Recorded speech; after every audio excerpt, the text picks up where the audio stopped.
भागवत का यह श्लोक कृष्णाय वासुदेवाय हरये परमात्मने प्रणत क्लेशनाशाय गोविंदाय नमो नमः।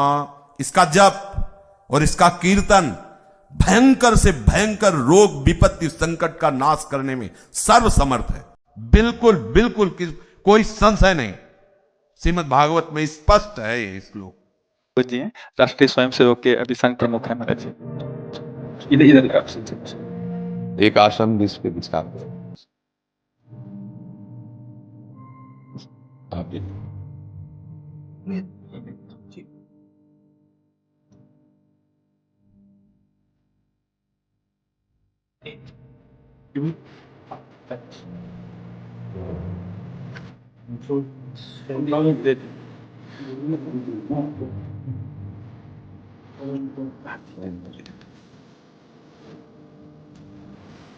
आप विराज माला ऐसी रहते हम अपनी जी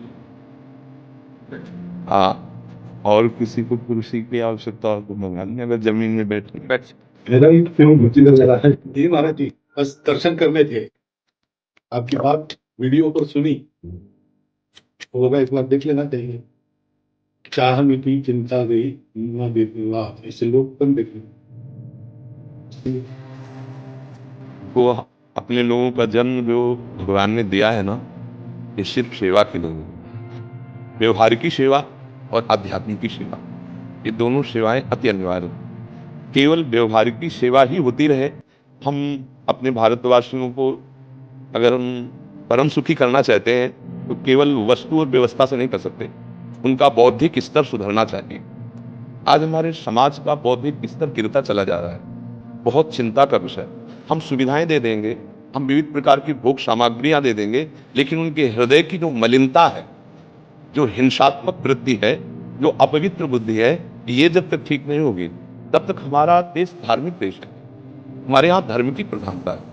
तो इसी बात को बार बार हम सबसे निवेदन करते हैं कि ये जो हमारी नई पीढ़ी है, इसी से हमारे राष्ट्र की रक्षा करने वाले प्रकट होते हैं। विद्यार्थी जन है, उन्हीं में कोई एमएलए बनता है, उन्हीं में कोई सांसद बनता है, उन्हीं में कोई मुख्यमंत्री बनता है, उन्हीं में कोई राष्ट्रपति या प्रधानमंत्री बनता है, उन्हीं में अपने लोग।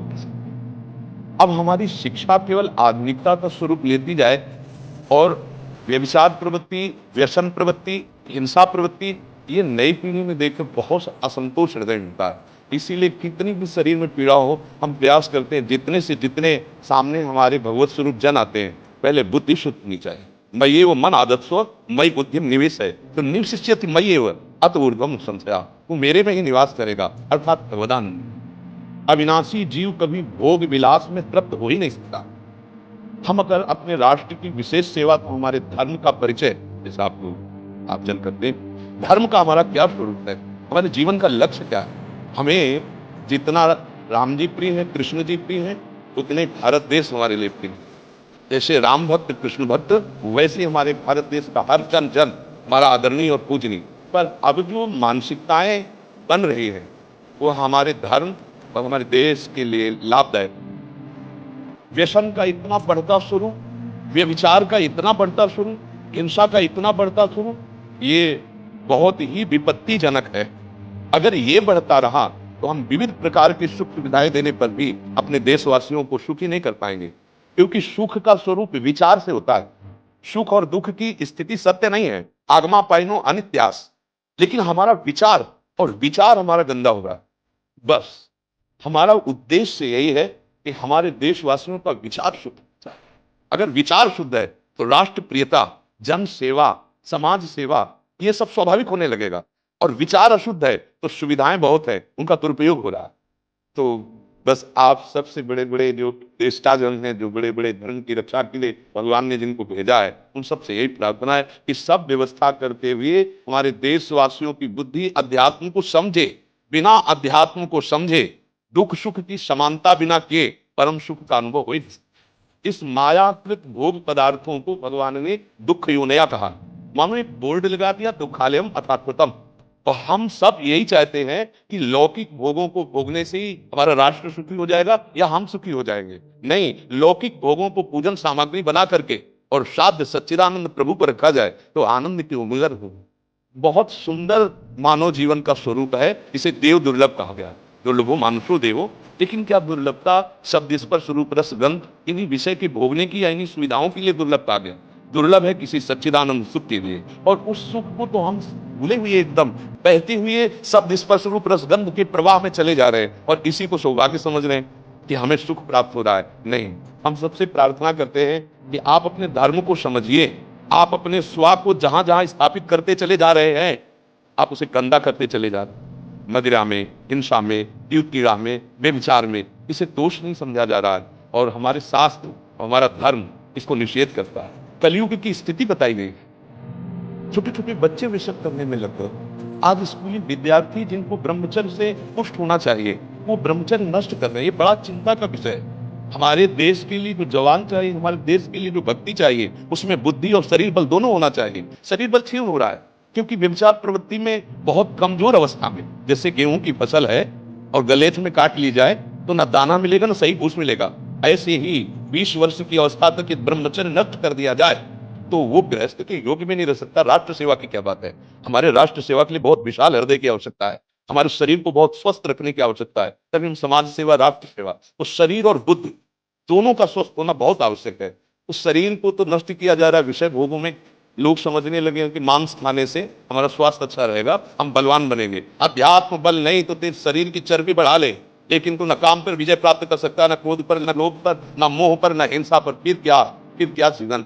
तो इसीलिए हमारा बार बार हृदय में सबसे प्रार्थना है, जिस संत भगवान भी आते हैं कि देखो इस समय आवश्यकता विचार शुद्ध करने की है, आहार शुद्ध करने की है, आचरण शुद्ध करने की है। हमारे देश ने चरित्र की पूजा की, रावण किसी बात में कम नहीं था। आज भी कोई शिव अगर अभिषेक होता है तो तांडव स्तोत्र उसी का गाया जाता है, जटाटवी गलत तुलक प्रभा पावितस्थले। ऐसा विद्वान और ऐसा बलवान जो 20 बाद जैसे झूला आराध्य देव को झुलाया जाए, ऐसे महादेव सहित पार्वती को बाजुओं पे झुलाया, वो महाबली चरित्रहीन हो गया तो अपने देशवासियों ने राक्षस कह दिया उसको। चरित्र, आज हम चरित्र पर ध्यान ही नहीं दे रहे। चरित्र बेचना मतलब कोई समझ में नहीं आ रहा। छोटे छोटे बच्चे चरित्रहीन हो रहे हैं। हमारा राष्ट्र संकट में पड़ जाएगा अगर हमारे बच्चे व्यवस्थित नहीं हुए, उनकी बुद्धि शुद्ध नहीं हुई, उनका स्वास्थ्य ठीक नहीं रहा। कौन आगे चल कर के? यही पीढ़ी तो है ना, इन्हीं में से तो निकलते हैं हमारे राष्ट्र भक्त, भगवत भक्त, देश सेवी। तो सबसे यही प्रार्थना है कि हमारे नई पीढ़ी को सुधारा जाए, उनकी मानसिकता, उनका बौद्धिक स्तर सुधरे, क्योंकि भगवान ने हमें सेवा के लिए भेजा है। चाहे जितना एकांत गुफा में भजन करें, उसकी भजन की सिद्धि समाज सुधार में लगेगी। अगर समाज सुधार में नहीं हुई तो खास बात नहीं हुई। अपना उद्धार कर लेना कोई खास बात नहीं है। खास बात है अपने जीवन को सत्य और तप में तपा करके समाज को प्रदान करें। हाँ, विविध प्रकार से हमारे समाज को सुख, इसी में भगवान विराजमान है। बहुनाम जन्म नाम अंते ज्ञानवान माम प्रपद्यते वासुदेवा स्वयं समात्मा। भगवान कहते हैं बहुत जन्मों की आराधना के बाद ऐसा विवेक जागृत होता है, ऐसा ज्ञान प्राप्त होता है कि सबके हृदय मंदिर पर भगवान वासुदेव। और ये अगर लक्ष्य बन गया तो संसार की सेवा करते हुए वो भगवान को प्राप्त हो जाता है। इस संसार ये वासना वासुदेव से वासिका मोनत्रयम सर्वभूत निवासोऽस्मिन् वासुदेव नमोस्तुते। वो वासुदेव ही अपनी वासना, इच्छा, एक हम बहुत श्यामा विस्तार कर दिया है। यही जनाना है कि तुम साधारण देह नहीं हो प्यारे, तुम अविनाशी के बच्चा हो, जो चाहो कर सकते हो, पर तुम्हारी चाह गलत दिशा को चली गई। व्यसन छोड़ो, व्यभिचार छोड़ो, तो हमारी राष्ट्र सेवा में लगो, समाज सेवा में। बूढ़े बूढ़े माता पिता को जवान बच्चे निकाल दे रहे हैं। क्या ज्ञान है? जिस समय हम किसी ज्ञान के योग्य नहीं थे कि अपनी रक्षा नहीं कर, उन्होंने हमारा मल धोया। आज हमें अवस्था उनकी सेवा की। हमारा समाज किस तरह से गिरता जा रहा है। जब बूढ़े जन मिलते हैं ना कि हमें घर से निकाल दिया, हमारे बेटे सेवा नहीं करते, तो लगता है हमारे शास्त्र तक पहुंचना तो बड़ी कठिन बात है। ये मनुष्य की मनुष्यता को भी छोड़ते चले जा रहे हैं, नहीं चले जा रहे। अब जैसे और लोग बहुत से वचन ऐसे, हम आपको ये दे देंगे, हम आपको ये दे देंगे, उसे होगा क्या? जो आप देना चाहते हो बहुतों के पास है। इनकी बुद्धि सुधारो, इनको धर्म का ज्ञान करवाओ, इनको राष्ट्र प्रियता सिखाओ,